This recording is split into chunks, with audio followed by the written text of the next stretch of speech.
secara hakikat haji itu bisa lakukan setiap saat. Kenapa? Kan Allah bilang, langit dan bumi tidak akan cukup menampung zatku, dan kolbunya orang yang beriman itulah rumahku. Jadi kalau kolbu itu adalah rumahnya Allah, berarti kita bisa berkunjung ke rumah Allah setiap saat kapanpun kita mau. Kalian nunggu aja 35 tahun. Kalau sempat ke sana, alhamdulillah. Berarti kita sempurna syariatnya, sempurna hakikatnya. Daripada nunggu ke sana, ya sudah kunjungi aja yang dekat sini. Kan Allah bilang, aku bersamamu, lebih dekat kepadamu daripada urat nadi lehermu. Allah mengatakan, li ila fi Quraisy ila fihim rihlatas sitai was-saif falyabudu rabb hadzal bait. Sembah yang punya rumah, jangan sembah rumah. Paham? Sok atuh, sok.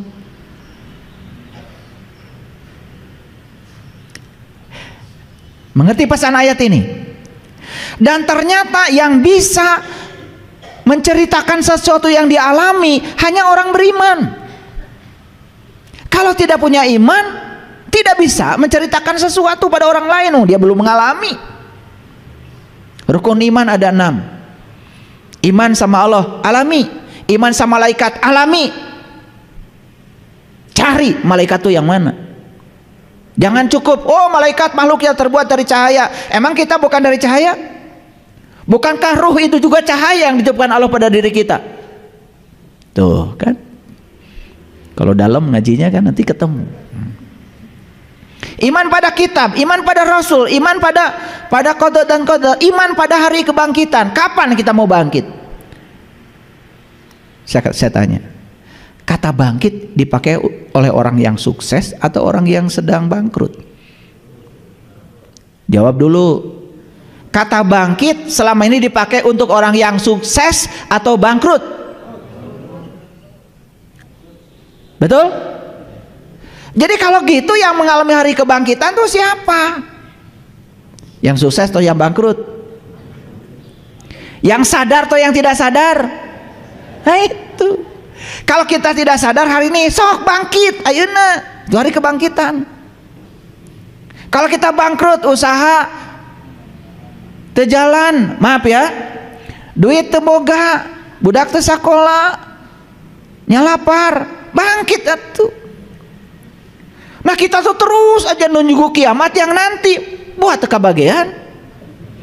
Nu bakal kebahagiaan we ayeuna, betul nggak? Paham maksud saya?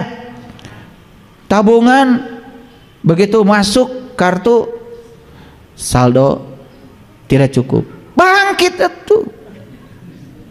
Tambahan deh saldona, betul nggak? Jadi hari kebangkitan itu, kata-kata bangkit itu cocok buat orang yang sedang terpuruk. Ketika sedang terpuruk, bangkit. Karena orang yang sedang bangkit tidak mungkin disuruh bangkit. Makanya hari kebangkitan itu sebetulnya cocok buat diri-diri kita. Oh, saya hari ini belum tahu, saya pengen tahu, bangkit. Oh, saya sekarang tahu, kalau saya tidak tahu, bangkit. Oh, sholat saya selama ini ngador. Begitu Allahu Akbar, brai we. Segala kepikiran. Bangkit atuh rek iraha sholat khusuna. Kapan akimis sholat ali zikri itu akan dicapai oleh kita? Bangkit. Ya lihat saya semuanya. Jadi bangkit itu cocok buat orang yang menyadari kalau dia sedang terpuruk. Terpuruk dalam spiritual, bangkit. Terpuruk dalam ekonomi, bangkit. Rumah tangga ancur-ancuran, banyak konflik, bangkit. Kira-kira kita yang di sini bagus nggak kalau bangkit? Nah, iya. Sebetulnya saya males nanya juga. Ya memang ini sedang terpuruk. Makanya cocok kan bangkit? Iya, nggak usah nunggu nanti mah kumangke we. Karena hidup itu hari ini, di sini sekarang. Makanya kalau mau bangkit jangan nunggu nanti, sekarang. Nih saya kasih tahu 5 hal kan yang tidak boleh kita lakukan dalam hidup. 1, jangan mengatakan saya tidak bisa. 2, jangan mengatakan tidak mungkin. 3, jangan mengatakan saya sudah tahu. 4, jangan pernah mengatakan nanti saja. 4 larangan kalau bagi saya. Maka saya tidak pernah mengatakan saya tidak bisa. Kenapa? La haula wala quwata illa billah. Saya bersama Allah yang maha segalanya. Kalau bersama dengan dia, apa yang dia tidak bisa? Bismillah, hadirkan Allah dalam diri kita. Apa yang dia tidak bisa? Yang kedua, jangan berkata tidak mungkin. Begitu kita berkata tidak mungkin, tidak ada keajaiban dalam hidup kita. Karena keajaiban hanya bagi mereka yang selalu berpikir mungkin. Rumah bagus, pasti saya punya. Mobil bagus, pasti saya punya. Makanya orang yang optimis, mobil can boga oge, geus nyieun garasi.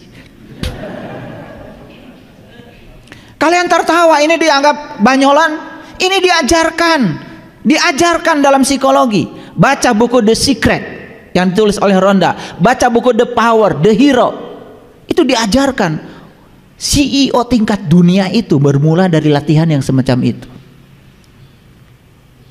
Jadi saya di rumah, ya, saya ingin punya kaos-kaos, baju-baju yang bagus, yang branded, yang bermerek. Duitnya belum ada, lemarinya udah ada. Nih, buat polo sini, buat ini di sini, buat ini. Ada yang ngisi, ada yang ngisi.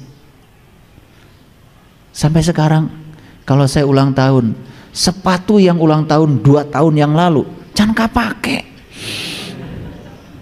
Karena kita menyediakan ruang. Cara itu bukan wilayah kita. Biarkan semesta yang memikirkan caranya. Hebat sebetulnya. Makanya saya bilang, hidup itu menakjubkan kalau tahu ilmunya. Saya seneng jazz. Ada yang ngasih. Mahal nggak kira-kira? Oh, sok tahu kalian itu. Yang tahu itu yang ngasih. Gimana sih, baru aja diajarkan barusan sudah salah lagi. Mahal, murah. Boro-boro kalian, saya aja nggak tahu. Taunya saya pakai aja, nggak mikirin harga. Baru aja ditanya begitu udah salah lagi. Nah itulah, kadang-kadang kita tidak sadar. Kita ini sudah lama kadang-kadang sok tahu. Betul nggak? Menilai, menghakimi, memberi pendapat, seakan-akan kita yang paling tahu. Betul nggak? Iya. Stop. Yang paling tahu diri kita sendiri kok. Paham? Nah, lanjut. Jadi orang beriman itu tidak boleh mengatakan sesuatu yang dia tidak mengalaminya. Gak usah kalian cerita, oh nanti di dalam kuburan begini can pae maneh oge.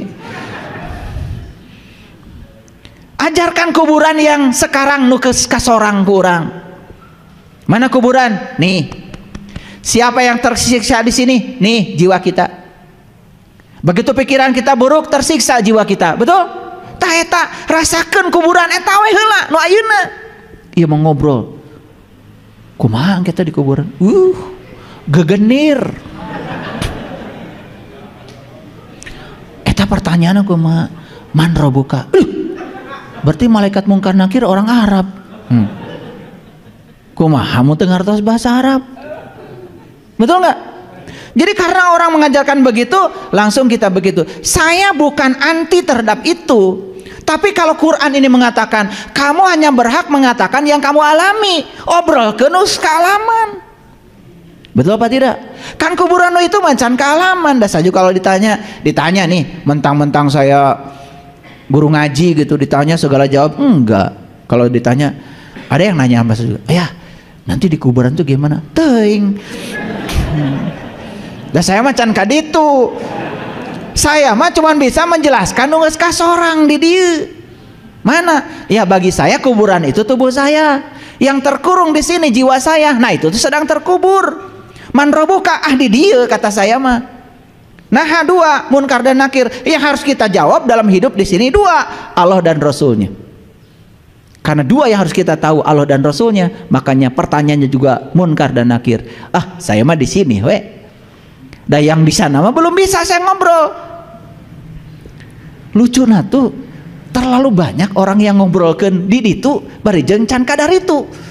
Saya nggak ngerti, padahal ayatnya jelas tidak boleh menyatakan yang belum dilakonan. Ini ngerti nggak kajian dari saya? Makanya jangan suka sok tahu lah gitu ya. Obrolkan yang kamu tahu. Paham? Ada itu. Ayah bagus sekali katanya rumah ayah yang di Garut. Irama nih kak itu. Saya lihat di foto.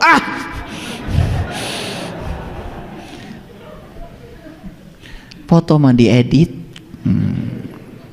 Itu teh bilik padahal sebetulnya mah diedit pakai tembok. Ari can kak itu mah tuh tong ngobrol. Paham ya? Ini batasan ini penting supaya kita tidak kotor jiwanya. Kan kita tuh biasa membodoh-bodohi orang, betul nggak? Nanti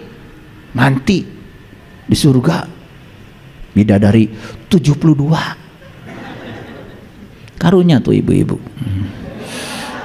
Betul nggak? Apa nanti macan kasorang? Nah, pakai diobrolkan. Yang hanya bisa kita obrolkan tuh yang sudah teralami. Paham? Sok. Sekarang mulai batasi coba. Obrolkan yang kita sudah alami. Keren coba. Mulai bersih tuh pikiran, jiwa kita juga mulai sedikit bohong itu jadi dikurangan ya. Cing tong raresep teh atuh kanu bohong teh. Kaburo maktan indallah. Awas. Bukan Allah marah besar, dah Allah mah tara amek. Tidak ada di dalam Asmaul Husna Allah Maha marah, tidak ada. Atau Allah Maha marah berarti Allah teh baperan. Kan kita kadang-kadang sok ngahina ka Allah teh betulnya. Lamun orang sae ka Allah, Allah bakal sae ka urang. Lamun orang teu sae ka Allah, tah dikutuk, diazab. Allah teh tersinggungan. Cenah Maha Pengasih, Maha Penyayang. Kita tidak akan dikutuk oleh Allah. Kita hanya akan dikutuk oleh perbuatan kita sendiri. Karena Allah menciptakan alam semesta berdasarkan hukum sebab akibat. Sebab baik menimbulkan akibat baik. Sebab buruk menimbulkan akibat buruk. Gitu aja. Sederhana kok. Kan Allah mau walas masih. Kartos. Nah, kaburo maktan indallah. Jadi artinya Allah nggak ridho kalau kita membicarakan sesuatu yang kita tidak melakukannya, tidak mengalaminya. Stop ya, mulai sekarang ya. Tongsok ngabobodo ka budak teh. Jang gara ngaos. Nah apa make ngaos? Pahala. Jaga, ujang teh bakal menang pahala di akhirat. Lieureun atuh budak. Nu hiji jaga, nu kadua pahala. Ari pahala teh kan ditanya deui ku budak urang teh, "Pak, ari pahala teh naon?" Urang ge teh nyaho.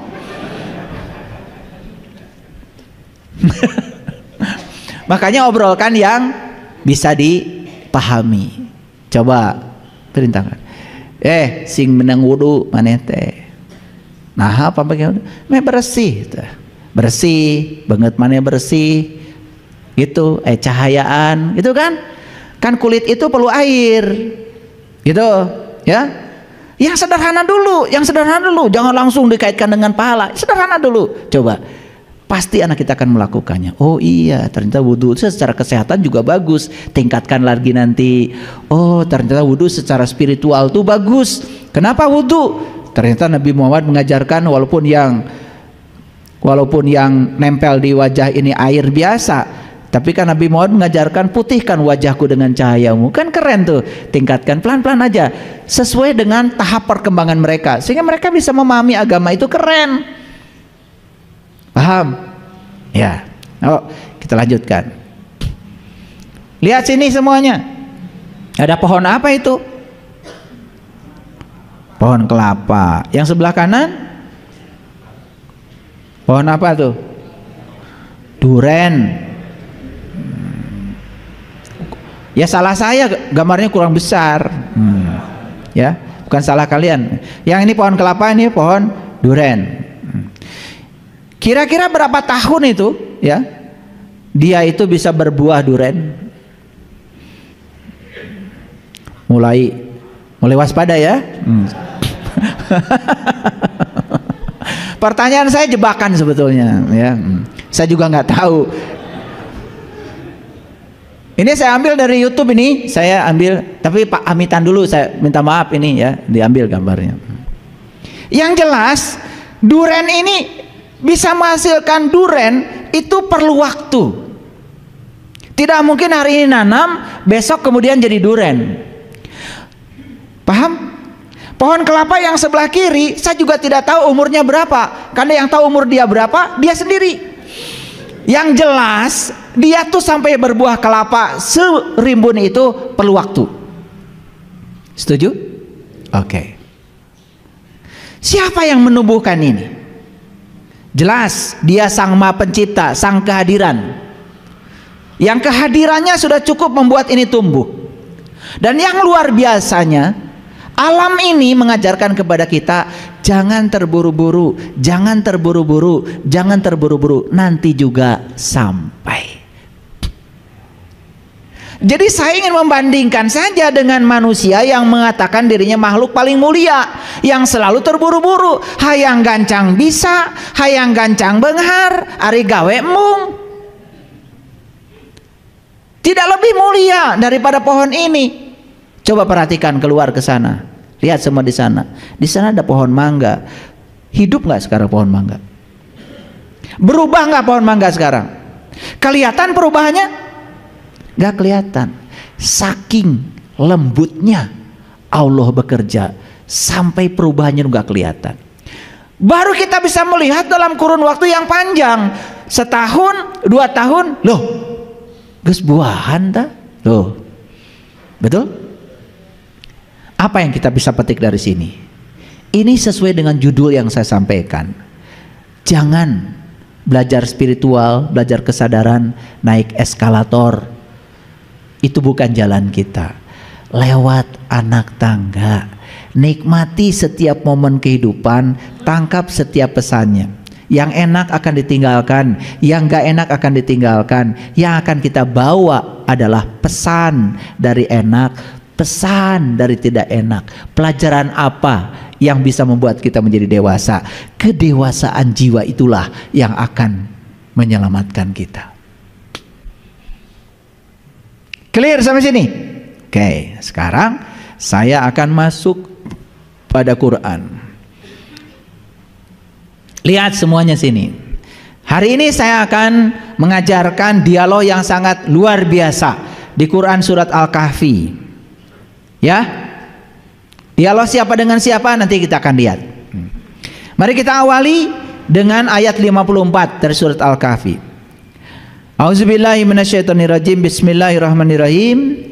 Walaqad syarrafna fi hadzal Qur'an. Ya. Dan sesungguhnya kami telah mengulang-ulang bagi manusia dalam Al-Qur'an, hadzal Qur'an, dalam Quran. Apa katanya? Min kulli masalin, berbagai macam perumpamaan. Nah, perumpamaan itu siloka. Siloka itu simbolik, bukan yang sebenarnya. Jadi oleh karena itu Quran itu jangan ditangkap yang sebenarnya. Karena banyak sekali di dalam Quran itu adalah siloka. Siloka itu simbolik. Dan simbolik siloka itu baru akan bisa dipahami kalau kita sudah mengalami langsung pengalamannya. Oke, pesan ini sudah nyampe? Oke. Tetapi Allah mengatakan apa? Wa kanal insanu aksaru syai'in jadala. Dan manusia adalah makhluk yang paling banyak membantah. Jadala, jidal itu berdebat. Jadi kalau disampaikan perumpamaan yang ini, perumpamaan ini maksudnya ini loh, malah manusia mendebatnya. Siapa yang akan mendebat? Coba, ada yang pintar? Siapa yang akan mendebat? Yang belum mengalami. Ngerti maksud saya? Saya bawa jeruk, saya bilang ini jeruk Garut loh, manis, wangi, karena saya sudah mengalami. Ada orang yang belum mengalami jeruk Garut, rasanya seperti apa? Wajar nggak kalau mereka mendebat? Wajar? Terima nggak debatnya? Ya, biarkan mereka mendebat karena itu wajar. Terima saja. Jangan dipaksa dia harus mengiyakan pengalaman kita. Betul? Oke. Jadi ayat ini mengatakan wa kanal insanu aksaru syai'in jadala. Kebanyakan manusia itu suka berdebat, suka membantah. Jadi kesimpulannya apa? Berarti kebanyakan manusia tidak bisa memahami perumpamaan dalam Al-Quran. Berarti kebanyakan manusia belum mengalami apa yang dialami Nabi Muhammad. Mengalami pengalaman spiritual, apa yang beliau alami kemudian disampaikan kepada kita. Mungkin menyampaikannya karena perintah Allahnya seperti itu, harus dalam bentuk siloka, karena kita dikasih pikiran. Nah, kita tidak mengalami, maka siloka ini akan ditafsir oleh kita jauh dari realita yang dialami oleh beliau. Makanya perdebatan tidak bisa dihindari lagi. Itulah pentingnya kita punya guru yang bisa mengantarkan kita untuk bisa mengalami langsung pengalaman spiritual itu, sehingga kalau sudah mengalami, kita tidak usah berdebat lagi. Paham sampai sini? Siapa yang suka mendebat? Yang belum mengalami. Wajar mendebat? Wajar. Jadi kalau dia ingin berhenti dari mendebat, suruh dia mengalami, pasti beres. Betul? Ya. Oh enggak kok, kopi itu getek. Nggak apa-apa, jangan didebat, karena dia belum minum kopi. Begitu diajarkan minum kopi, oh ternyata kopi itu begini rasanya. Oh saya salah, kemarin saya bilang kopi itu ternyata bukan geli.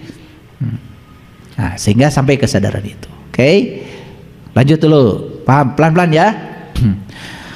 Dan tidak ada satupun yang menghalangi manusia dari beriman ketika petunjuk telah datang kepada mereka.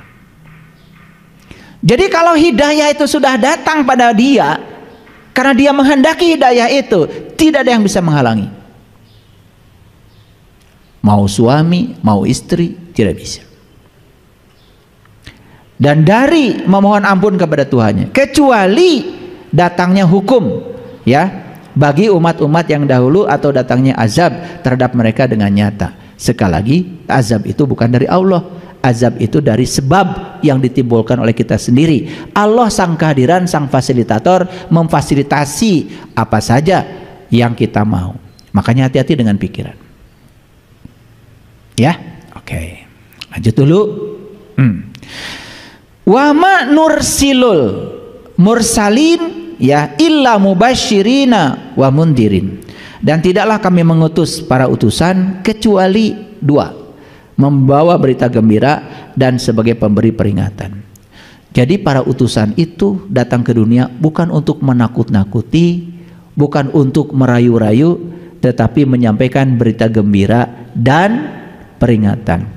Berarti berita gembiranya harus dirasakan atau cukup berita saja? Nih. Nabi Musa Rasul bukan? Rasul. Nah, Nabi Musa kan di Quran diabadikan di surat Al-A'raf ayat 143. Ya Tuhanku, nampakkanlah diri Engkau kepadaku agar aku dapat melihatmu. Itu permintaan Musa. Bla bla bla bla bla bla. Terus akhirnya Musa mengalami pengalaman spiritual. Karena di situ dikatakan falamma tajalla rabbuhu lil jabal. Lalu Tuhan bertajalli, menampakkan diri pada Musa di puncak kesadarannya Musa. Bahasa Qur'annya di gunung. Dan saat itu Musa mengatakan, qala subhanaka tubtu ilaika wa ana awalul mu'minin. Maha suci Engkau ya Allah, aku kembali kepada Engkau dan inilah awal aku beriman. Nah, Musa mengalami itu. Ayat ini oleh Allah disampaikan pada siapa? Pada Nabi Muhammad. Berarti Nabi Muhammad mengalami nggak pengalaman itu? Oleh Nabi Muhammad ayat ini disampaikan kepada kita. Berarti kita pun harus mengalami. Jadi berita gembiranya itu cukup berita atau pengalaman? Nah, saya tanya sama kalian, mau berita aja atau mau mengalami? Jadi kalau kita berita saja, apakah bahagia? Saya cuman bilang lucu aja. Kalau kalian dapat berita saja sudah bahagia. Harusnya bahagia itu rasa yang dialami Musa, kita merasakannya. Itulah yang disebut dengan learning to be, menjadi Musa. Jangan cerita Musa. Kalau cerita Musa, kata Gus Dur, dongeng saja tentang Musa, cuman pintar dongeng tentang Musa, tapi kita tidak mengalami pengalamannya Musa. Itulah pentingnya kita mengalami. Jadi sebetulnya iman itu harus diawali dengan proses mengalami. Jadi setuju ya kalau kesadaran itu dibangun lewat anak tangga, bukan lewat eskalator. Paham ya? Oke. Tetapi orang-orang kafir ini dikatakan wa yujadilul ladzina kafaru. Tapi orang-orang kafir, siapa orang kafir? Awas. Kalau dengar kata kafir di Quran jangan langsung nunjuk pada orang lain yang berbeda keyakinan dengan kita. Karena kafir itu bahasa artinya tertutup. Tertutup apanya? Tertutup penglihatannya. Kolbunya belum digunakan untuk memahami, melihat dan mendengar. Coba kalau ngaji ke dalam, oh jangan-jangan yang masih tertutup saya. Kan enak itu daripada nunjuk-nunjuk orang. Paham ya? Oke. Nah di sini dikatakan wa yujadilul ladzina kafaru bil batil liyudhidu bihil haq, ya. Tapi orang-orang yang tertutup membantah dengan batil, dan agar dengan demikian mereka dapat melenyapkan yang hak. Wajar? Wajar. Kan belum mengalami. Betul nggak? Jadi kalau dibantah oleh yang belum mengalami, jangan marah. Mau disebut orang pintar? Mau disebut orang pintar? Ciri orang pintar satu, bisa menerima orang bodoh apa adanya karena dia pernah bodoh. Kan orang bodoh kasihan belum pernah pintar. Paham? Mau disebut orang sadar? Mau? Cirinya apa? Bisa menerima orang yang tidak sadar apa adanya. Karena yang tidak sadar kasihan belum pernah sadar. Kan kalian pernah tidak sadar. Oke, ini yang terakhir nih, agak berat pertanyaannya.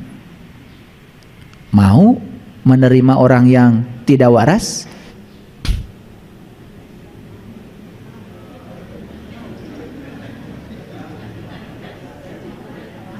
Atau pertanyaan dibalik deh oleh saya, mau disebut waras? Apa cirinya? Bisa menerima yang tidak waras apa adanya, karena kita pernah tidak waras. Kan kasihan dia mah belum waras, betul nggak? Nah, ini lebih berat lagi. Suka minta dihormati nggak ketika bulan puasa? Hormati yang berpuasa. Suka bikin spanduk itu kan kalian? Jadi yang warasnya yang mana ini? Yang tidak puasa atau yang berpuasa minta dihormati? Kalau yang berpuasa sudah sadar, harusnya bisa menerima yang tidak berpuasa apa adanya. Karunya can sadar. Kalian suka bikin, wah tiap masjid hormati yang sedang berpuasa. Sampai sholat pun kalian minta dihormati. Awas, sedang sholat. Waduh, kalau kalian hebat, salah maneh. Can tahu ilmunya, betul nggak? Hebat itu karena kita tidak punya fokus. Karena kita bisa ingat pada Allah, belum tahu. Akhirnya ketika ada yang masuk dari telinga, dari mata, semua jadi kepikiran, diolah. Salah saha? Bukan salah kalian, salah maneh. Jadi lucu, sampai mau sholat pun orang yang tidak sholat harus hormat sama dia, betul? Di rumah barudak, marek sholat heula, kadenya ulah ribut, sok ebat. Bukan cari ilmu supaya tidak ebat, malah mengkondisikan supaya anak-anak semua aridar teker sholat budak teh nu nakol itu nakol ieu atuh ge sholat teh langsung nyerentel jebrot eta ge sholat. Nenggelan budak bagus. Siapa yang suka begitu? Siapa? Cenah rumah saeun. Anak lagi disalahkan, marane teh ganeng urang keur sholat ebat tuh. Coba kalau anaknya cerdas, salah ibu, salah bapak, nah keur sholat masih nggak dengekeun anu teu sholat. Betul apa tidak? Coba nih saya kasih tahu ya, kalau kita sudah plak di situ, Aqimis sholata lizikri, menyadari kehadiran dia sepenuhnya. Aduh punten ibu bapak, rek ribut sakumaha ge teu kadangu. Nikmat we. Malah tatabuhan barudak teh jadi alus. Ya. Oke. Dan siapakah yang lebih zalim daripada orang yang telah diperingatkan dengan tanda-tanda Tuhannya, lalu dia berpaling daripadanya dan melupakan apa yang telah dikerjakan oleh kedua tangannya. Sesungguhnya kami telah meletakkan tutupan di atas kolbu mereka sehingga mereka tidak memahaminya, sumbatan di telinga mereka, dan kendati pun kamu menyuruh mereka kepada petunjuk, niscaya mereka tidak akan mendapatkan petunjuk selama-lamanya. Bapak Ibu, maaf ya, saya bukan ngalamin. Kalau Bapak Ibu masih mau datang ke sini dan mau mendengarkan kajian ini, itu sudah luar biasa. Artinya masih ada potensi untuk bisa jujur pada diri sendiri, untuk bisa menemukan kebenaran sejati pada diri. Karena apa? Ini artinya semua sumbatan-sumbatan yang ada di sini itu oleh Allah sekarang dibukakan untuk kita.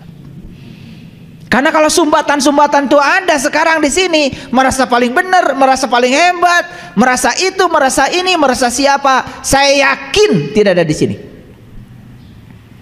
Saya pastikan orang yang ada di sini adalah orang yang tahu kalau dirinya tidak tahu, dan pasti mencari tahu. Tapi orang yang tidak tahu kalau dirinya tidak tahu dan tidak akan pernah mencari tahu, paling juga dia akan mengklaim saya sudah tahu. Makanya begitu kita mengklaim saya sudah tahu, kita akan kehilangan mendapatkan ilmu-ilmu baru dalam hidup. Itulah pentingnya kita selalu kosong. Saya ketemu banyak guru di dunia ini karena saya selalu mengosongkan diri saya. Saya kalau di hadapan guru saya menjadi pengemis. Saya tidak pernah mendebatnya, saya tidak pernah melawannya, saya bakti saja sepenuhnya. Kenapa? Saya percaya guru-guru sejati itu tidak pernah menjelaskan. Guru-guru sejati hanya mengajarkan untuk mengalami sendiri. Kita yang akan menjelaskan langsung dari pengalaman kita. Makanya guru yang sejati ditanya apapun tidak pernah menjelaskan. Nanti kamu di tingkat amalmu akan mengalami sendiri. Karena guru yang sebenarnya ada dalam diri kita. Guru-guru sejati hanya mengantarkan kita untuk bertemu dengan guru sejati yang ada dalam diri kita. Kalau kita sudah dapat guru yang dari dalam diri kita, sudah terdengar suaranya, insya Allah itu yang akan mengantarkan kita pada kebenaran. Saya loncat aja ke ayat 66 karena waktu kita terbatas. Musa berkata kepada Khidir, bolehkah aku mengikutimu supaya kamu mengajarkan kepadaku ilmu yang benar di antara ilmu-ilmu yang telah diajarkan kepadamu. Jadi ini permintaan dari seorang murid kepada guru. Jadi yang jadi murid di sini adalah Musa, gurunya adalah Nabi Khidir. Musa berkata pada Khidir, bolehkah aku mengikutimu supaya kamu mengajarkan kepadaku ilmu yang benar di antara ilmu-ilmu yang telah diajarkan kepadamu. Jadi Musa cuma minta ilmu intinya saja dari sekian banyak ilmu itu yang sudah diajarkan Allah kepada Khidir. Kemudian ayat selanjutnya, dia menjawab, Khidir menjawab, sesungguhnya kamu sekali-kali tidak akan sanggup sabar bersama aku. Kok bisa nebak ya? Khidir itu tahu kalau Musa tidak akan pernah sabar. Nah, ada kaitan dengan ayat yang tadi. Karena kebanyakan orang itu biasanya hanya ingin belajar dari apa kata orang, tetapi tidak mau belajar dari pengalamannya sendiri. Sedangkan Khidir ini adalah seorang guru sejati yang akan mengajarkan kepada muridnya itu bukan kata-kata tapi pengalaman langsung. Jadi Khidir itu tidak akan mengajarkan Allah adalah, tidak. Kamu mengalami langsung pengalaman tentang Allah. Gitu. Khidir tidak akan mengajarkan malaikat adalah, tidak. Kamu harus mengalami langsung pengalaman tentang malaikat. Itulah guru-guru sejati yang dibutuhkan dalam hidup oleh kita. Kebanyakan yang kita tahu penjelasan. Sedangkan penjelasan itu rangkaian kata-kata yang akan menjauhkan kita dari realita, tetapi kita tidak diizinkan untuk mengalaminya. Banyakkah yang menjelaskan Allah? Banyak. Tetapi ada nggak orang yang mengajarkan kepada kita gimana cara mengalami Allah? Ada? Jarang. Maaf ya, jarang. Saya sudah kemana-mana cari guru. Cari guru yang menjelaskan banyak, tapi saya tidak butuh itu, karena penjelasan itu rangkaian kata-kata bisa jadi menjauhkan dari realita. Yang saya butuhkan adalah pengalaman langsung, karena kata Quran orang beriman itu harus mengalami langsung. Clear ya? Lanjut. Jadi Khidir tahu kamu gak akan bisa sabar. Oke, lanjut dulu. Nah, dibacakan pelan-pelan ya ayatnya. Dan bagaimana kamu dapat sabar atas sesuatu yang kamu belum mempunyai pengetahuan yang cukup tentang itu. Nah, pengetahuan yang cukup itu kalau sudah dialami. Paham ya? Nih, saya kasih tahu misal. Ini ada ayat di Quran mengatakan gini. Dan kamu akan melihat matahari ketika terbit condong dari gua ke sebelah kanan. Ngerti? Ngerti? Ngerti? Kan di sini ada dua, ada yang ngerti, ada yang enggak. Yang mengalami langsung ngerti. Oh, itu matahari itu yang disasate TA, panon poe disasate. Tapi yang nggak tahu langsung, oh matahari itu terbit. Nah, padahal di Quran terbit condong dari gua ke sebelah kanan. Nah, guanya yang mana, kanannya yang mana kan nggak ngerti. Karena itu mutasabihat. Tapi kalau sudah dialami langsung, itu maksudnya. Di ayat selanjutnya, dan kamu akan melihat matahari terbenam ke sebelah kiri. Padahal matahari terbit dari timur kan? Kan terbenamnya di barat. Tapi Quran mengatakan matahari terbit dari kanan dan terbenam ke kiri. Coba. Kalau belum mengalami, pusing kan? Nah, padahal kanan itu artinya ruhani, kiri itu jasmani. Jadi cahaya ilahi itu begitu kita terlalu duniawi, terlalu jasmani, akan tenggelam di kejasmanian kita sendiri. Nah, yang mengalami akan mudah. Oke, lanjut. Nah, kemudian selanjutnya apa? Musa berkata nih, Musa ngomong, insya Allah kamu akan mendapati aku sebagai orang yang sabar, dan aku tidak akan menentangmu dalam segala urusan. Kata Khidir, janji nih ya. Karena Khidir ini sudah pengalaman. Kalau orang belum mengalami, dikasih ayat yang mutasabihat tadi, pasti akan menentang, akan mendebatnya. Sudah pengalaman. Nah, sedangkan Musa baru ketemu kan saat itu, baru dialog, belum ngalami, belum diajarkan ilmu apa-apa, tetapi sudah banyak janjinya. Pokoknya saya pasti sabar. Itu. Tawarnya sabar. Kalian tahu sabar? Sabar itu artinya adalah menerima semua realitas tanpa syarat. Kira-kira sabar nggak kalian?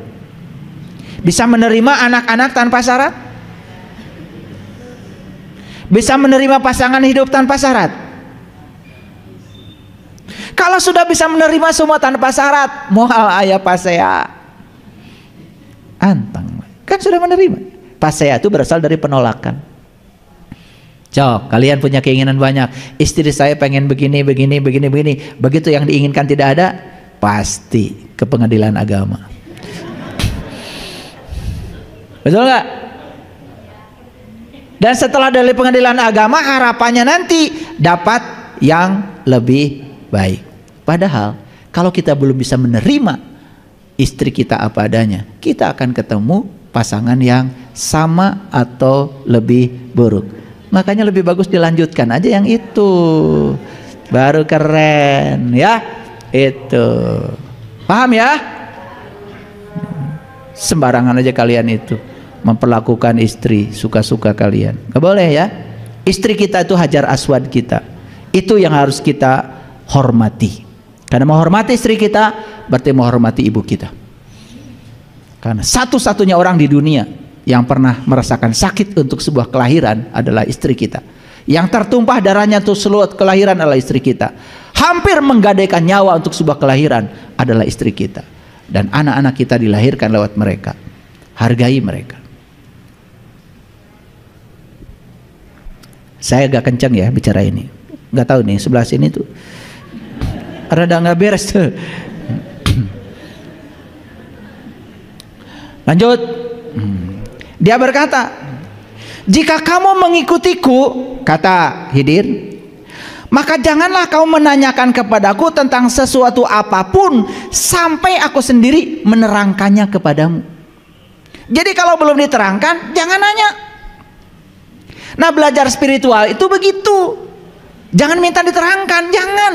Nanti akan diterangkan langsung oleh pengalamanmu sendiri. Makanya Imam Al-Ghazali dalam kitab Ya Walad itu berdialog dengan muridnya. Muridnya itu saking cerdasnya, dikit-dikit nanya, dikit-dikit nanya. Apa jawaban Al-Ghazali? Kelak ketika amalmu sudah sampai di sana, kamu sendiri yang akan menjawab pertanyaanmu sendiri. Itu baru keren belajar spiritual. Itu berarti lewat anak tangga. Jangan lewat eskalator, loba nu kaliwat. Kalau anak tangga kan satu-satu dilewati, betul nggak? Eskalator mah cicing weki, betul nggak? Kanyahoan di luhur itu eskalator, paham? Jadi jangan berharap cicing wae bisa naik kesadaran, nggak akan bisa. Semua harus diolah oleh kita sendiri. Nih saya kasih tahu. Mau kayak Nabi Muhammad sampai di Sidratil Muntaha? Mau? Sidratil Muntaha itu puncak kesadaran. Untuk mencapai puncak gunung nggak mungkin terbang. Harus setiap tangga yang mengantarkan kita ke puncak itu dilewati. Kadang tisoledat, kadang jatuh, kadang kehujanan, ikuti aja. Kalau ada orang yang menawarkan belajar kesadaran dengan saya, cespleng, bohong. Bohong. Karena semua harus dialami. Sedangkan untuk mengalami perlu waktu. Perlu waktu. Nah, makanya kalau belajar dengan saya, yuk ikutin step by step. Ada yang bilang, ayah, ada orang pinjam uang sama saya, berapa? 10 juta. Terus? Belum bayar-bayar. Udah. Doakan aja dia banyak uang. Kamu jangan fokuskan pikiranmu pada uang yang 10 juta. Duit dari Allah yang akan diberikan pada kamu lebih banyak daripada yang 10 juta. Balik syukur, nggak balik juga nggak apa-apa. Tidak akan berkurang ke hartamu. Saya bilang begitu. Nah, ini belajar kesadaran. Belajar kesadaran. Saya tidak mungkin ngajarkan, nggak bayar, ntar sampai saya dipanggil. Emang saya debt collector? Enak aja. Saya mengajarkan pemahaman daripada menyalahkan, pahami. Betul nggak? Damanena tah yang mayar ngacan aya. Betul? Coba, damai nggak? Damai. Kemana pikiran diarahkan, ke situ energi mengalir. Arahkan pikiran pada rezeki dari Allah. Di tabungan Allah mah saldonya tanpa batas. Betul? Itu. Kalau kita terus pikiran 10 juta, hiji moal datang-datang nur kadua, rezeki kita sakit tuh tara nambah. Jadi sirah lieur. Sok nyeri sirah mah kelihatan dari sini juga. Segala di pikiran. Ya. Nah, itu harus belajar kesadaran. Langsung. Maka berjalanlah keduanya. Siapa yang berdua itu? Musa dan Khidir. Udah janjian tadi? Janjian. Kamu jangan menanyakan sesuatu sebelum aku menerangkannya. Ketika berjalan keduanya hingga tatkala keduanya menaiki perahu, lalu Khidir melobanginya. Perahu dilobangi. Pres. Musa berkata, "Mengapa kamu melobangi perahu itu? Akibatnya kamu menenggelamkan penumpangnya. Sesungguhnya kamu telah berbuat sesuatu kesalahan yang besar." Nah, mulai cek orang oge. Maneh mau bisa sabar. Belum dijelaskan sudah langsung protes. Nah, di spiritual tuh model-modelnya kayak gitu. Baru aja tahap pertama menginjakkan kaki di spiritual, waduh, sudah banyak nanya itu. Cicing atuh heula, cicing. Ini saya kasih tahu sekalian nih. Ya, itu yang namanya kecentilan spiritual itu. Inanya euforia spiritual itu. Makanya kalau sudah masuk nginjakkan kaki spiritual, sabar, ikuti bimbingan. Karena apa? Seorang guru tuh pasti punya kurikulum, step by step. Tenang aja, tenang. Nah, kalau pengen cepat bisa, pengen cepat itu, ngalengit.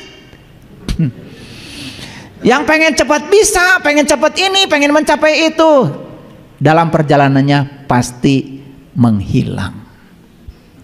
Les lengit. Iya, sakti kan? Bisa ngalengit. Betul nggak? Iya. Nggak pernah ketemu saya lagi. 2 tahun, 3 tahun udah babak belur. Baru hampura ya. Saya kemarin salah persepsi. Itu untung balik deh. Nah, rata-rata begitu. Ini kan sudah ada ayatnya. Musa juga begitu, nggak sabar. Lanjut. Dan Khidir berkata, bukankah aku telah berkata kepadamu, sesungguhnya kamu sekali-kali tidak akan sabar. Diajar jeung urang mah. Karena kalau di syariat semua serba dijelaskan. Di hakikat itu tidak begitu. Di hakikat itu diajarkan cara untuk mengalaminya. Setelah dialami nanti kamu yang akan menjelaskan sendiri. Itu namanya discovery learning. Itu pembelajaran tingkat tinggi. Nih, semoga pada ngerti.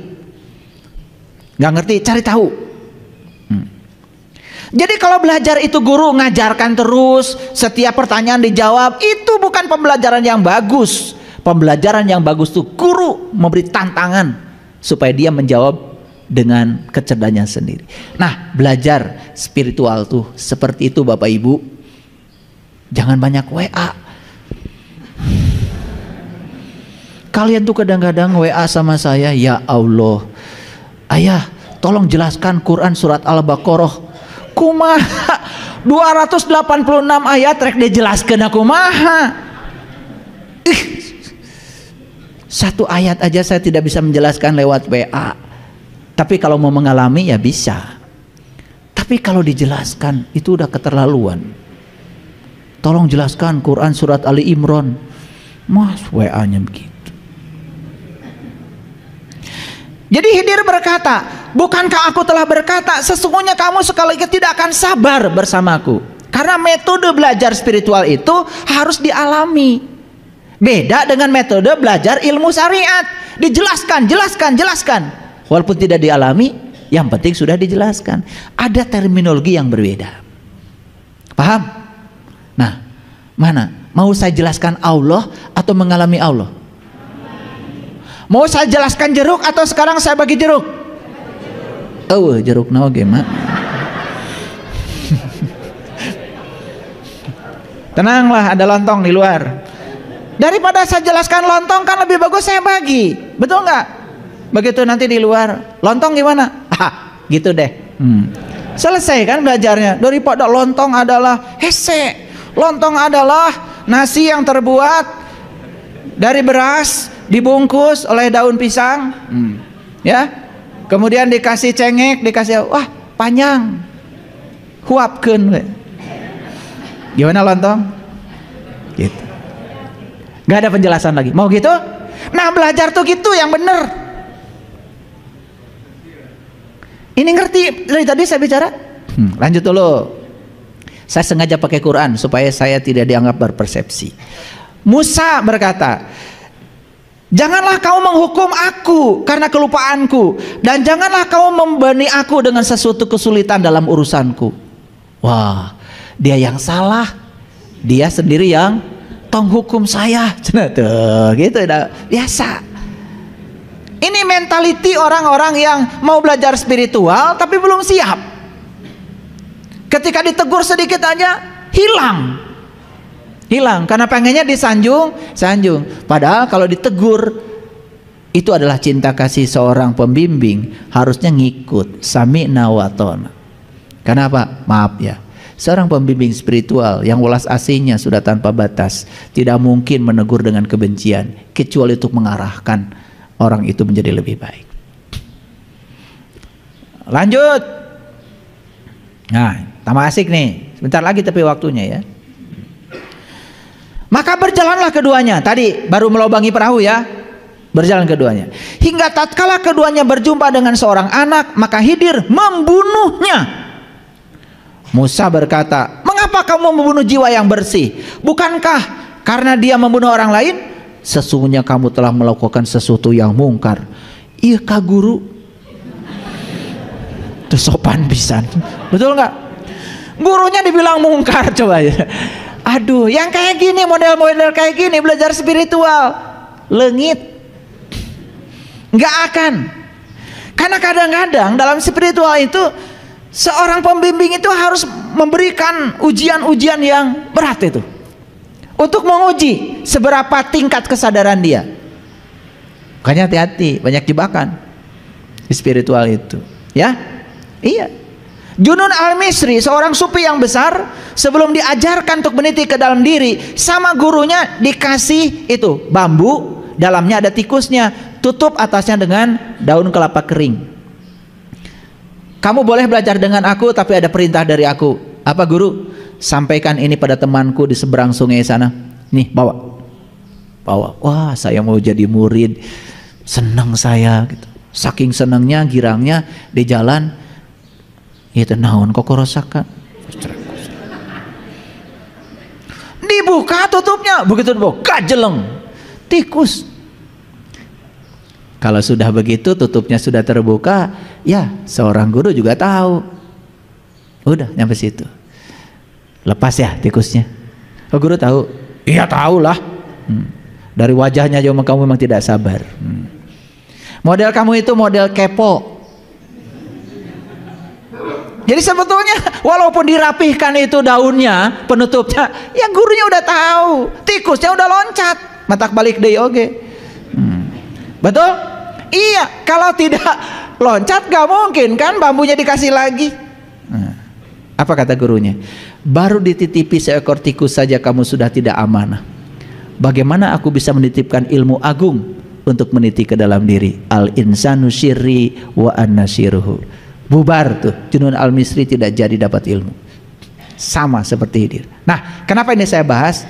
Karena banyak yang tidak mengerti terminologi belajar ilmu syariat dengan terminologi belajar ilmu hakikat itu sangat berbeda. Ilmu hakikat menekankan pada aspek pengalaman pribadi sehingga memahami langsung dari pengalamannya. Oke? Langsung? Udah protes tadi? Protes. Apa kata Khidir? Khidir berkata, bukankah sudah kukatakan kepadamu bahwa sesungguhnya kamu tidak akan dapat sabar bersamaku. Yang kedua, kalau bahasa Inggrisnya mah nista, maja, utama. Itu tahu ya bahasa Inggris itu. Musa berkata, jika aku bertanya kepadamu tentang sesuatu sesudah kali ini, padahal sudah 2 kali, maka janganlah kamu memperbolehkan aku menyertaimu. Oke, lamun saya nanya deui, geus lah tong jadi murid. Sesungguhnya kamu sudah memberikan begitu banyak uzur kepadaku, sudah begitu banyak kesempatan kepadaku. Jadi sudah diberi kesempatan 2 kali. Berikutnya, jalan lagi keduanya. Hingga tatkala keduanya sampai pada penduduk suatu negeri, mereka minta dijamu kepada penduduk negeri itu. Tetapi penduduk negeri itu tidak mau menjamu mereka. Kemudian keduanya mendapatkan dalam negeri itu dinding rumah yang mau roboh. Maka Khidir menegakkan dinding itu. Musa berkata, jikalau kamu tahu, jikalau kamu mau, niscaya kamu mengambil upah untuk itu. Oh, protes lagi. Apa kata Khidir? Khidir berkata, inilah perpisahan antara aku dengan kamu. Kelak akan kuberitahukan kepadamu tujuan perbuatan-perbuatan yang kamu tidak dapat sabar terhadapku. Jadi ketika orang belum mengalami pasti tidak sabar. Paham? Jadi untuk bisa sabar itu harus mengalami. 1, perahu dilobangi. Mana perahu? Nih perahu. Harus dilobangi supaya mata kolbunya terbuka. Jangan tertutup lagi. Jadi melobangi perahu itu artinya adalah menembus ya ketertutupan mata kolbu. Yang kedua, anak dibunuh. Kalau belajar spiritual, bunuh sifat kekanak-kanakanmu. Jangan kekanak-kanakan. Anak itu tahu dikit bicarakan, tahu dikit dibicarakan, tahu dikit di-sharingkan. Kayak kalian sharing aja kerja. Baru terima kabar di WA belum diamalkan. Manfaat jus tomat. Wah, caniono ge jus geus dibagikeun. Oh, wah, silakan diamalkan. Ari maneh geus ngadahar jus acan. Itu kebiasaan. Paham ya? Tuh. Jadi yang pertama, lobangi perahumu. Yang kedua, bunuh sifat kekanak-kanakan pada dirimu. Kalau mau belajar spiritual, jangan kekanak-kanakan. Makanya di Quran surat Al-Baqarah jelas, sapi betina yang akan disembelih itu perlambang dari jasmani orang yang mau belajar spiritual. 1, jangan terlalu tua. 2, jangan terlalu muda. Terlalu tua nggak nyambung. Terlalu muda kekanak-kanakan, cocok dengan Quran. Nah, makanya kalau kita tahu peta Quran 30 juz, wih, keren Quran tuh, nyambung semuanya. Maaf ya, saya baca Quran tuh sudah ribuan kali. Dan saya kalau baca sesuatu saya petakan itu, saya petakan. Wah, udah ribuan lembar saya bikin peta Quran itu. Ini surat ini ke sini, surat ini ke sini. Kalau dibukukan mungkin sudah jadi konkordansi Quran, itu cara saya belajar Quran. Ini hubungannya dengan ini hubungannya dengan ini, sudah saya petakan seperti. Makanya saya kalau udah bicara Quran nggak tahan di sini, pengen nangis. Kenapa? Kalau saya lihat Quran tuh isinya aduh luar biasa. Dan yang saya lihat potret umat sekarang ini kok berbeda dengan yang saya baca dalam Al-Quran. Yang ketiga, dinding roboh didirikan. Bukan dinding itu yang roboh, dindingnya anak yatim. Kan di situ ada harta karun buat anak yatim. Anak yatim itu adalah jiwa kita yang tidak pernah dilahirkan. Jadi yang yatim itu adalah yang tidak ada ibunya, tidak ada bapaknya. Tubuh jasmani semua ada ibu bapaknya, tetapi tubuh spiritual gak ada ibunya, ada bapaknya. Ditiupkan langsung oleh Allah. Itu yang yatim. Jadi yatim itu hakikatnya adalah jiwa kita. Jiwa kita itu harus ketemu harta karunnya. Harta karun jiwa kita adalah Allah. Dan dinding yang roboh itu berarti dinding iman kita yang selama ini sudah roboh. Maka iman kita harus ditegakkan agar harta karun anak yatim itu akan dimanfaatkan oleh sang yatim yang ada dalam diri kita. Terjawab sekarang judul ini? Jangan melewati eskalator, harus melewati anak tangga. Jadi belajar spiritual perlu kesabaran, perlu waktu. Izinkan seorang pembimbing untuk memberikan pengalaman-pengalaman langsung. Sabar, sabar. Spiritual kita akan keren, kesadaran kita akan meningkat. Terima kasih. Assalamualaikum warahmatullahi wabarakatuh.